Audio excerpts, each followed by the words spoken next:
I had an art show about a month and a half ago, and at the opening, a lot of people asked me how I did this process of making these 3D forms out of wood. I wanted to do a video going through all of the steps, so that's what this will be. The first thing I do when creating one of these pieces is measure the area that I'll be cutting.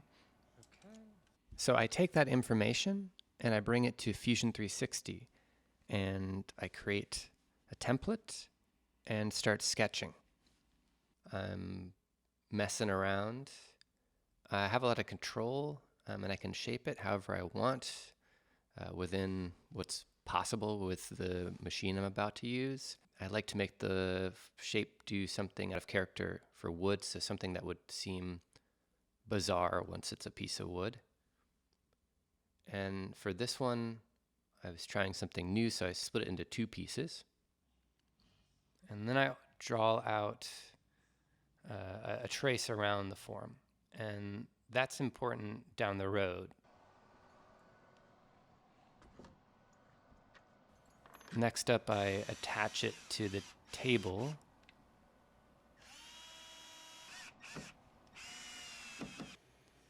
And next I create the toolpath. So I take the 3D form and I create the commands or the path for the bits to follow. I'm kind of brushing over that, but you can see here that with each step you get a simulation that you can look over and make sure you haven't made a mistake.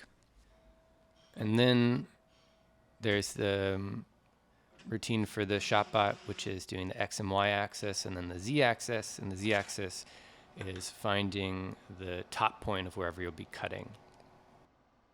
So now the machine knows where it is.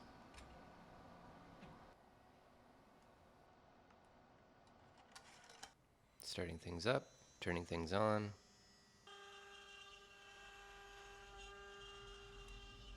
Spindle's cutting at 15,000 RPMs. And the first pass it does is called a roughing pass, and it just clears away material. And this part typically takes the longest, so usually I sit in my office next door and work on something else.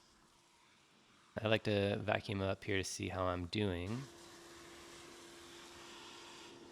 And the next up is a finishing pass, and I use a ball nose bit, it has a rounded end to it. And when this is done, it'll look quite a bit closer to the 3D form that I had created in Fusion 360. There's 3 different bit changes in total. There's that roughing bit, there's the ball nose bit for the finishing pass, and then finally I use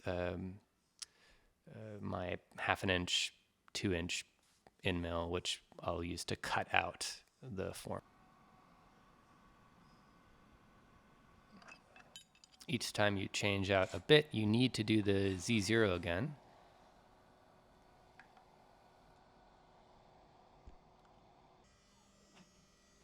This is the finishing pass now.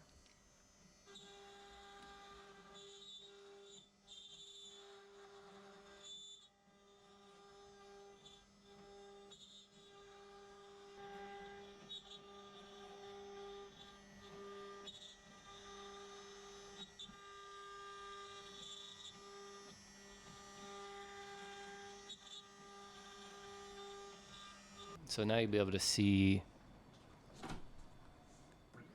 that it looks pretty smooth. Obviously there's some more sanding that I need to do, but it's getting there. So now that trace I drew around the shape in the Fusion 360 software is important because I use that shape to cut out this form. And I use a 1/2 inch in diameter bit, and it's 2.5 inches cutting length. And it cuts it out mostly. It leaves these tabs, and those tabs you could chisel out, but I find that it's cleaner to take the whole thing to the bandsaw and cut out the tabs as close to the body as I can.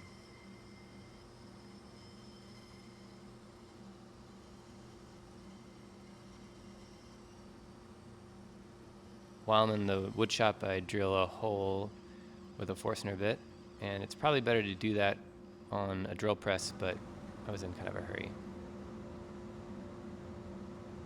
And then the next step is to sand, which takes a long time. And I don't love it, but it's my last chance to shape or make changes. I use the orbital sander as much as I can before I do a great deal of hand sanding. And then I apply a finish, and I use this polymerized linseed oil and beeswax. So I put the hardware in next, and I'm not sure if this is the best method. It's just what I've been trying. I welcome ideas for mounting. And here I am testing things out on the wall. So from start to finish, it took, I think, 8 or 9 days, working on it a little bit each day. Some days spending an hour on it, some days spending just 15 minutes. Like applying a finish doesn't take too long, but then you have to wait a day to apply the second coat. And that's basically it. Maybe someday this piece will be in a gallery, but for now it's hanging out in my office. I hope you liked the video.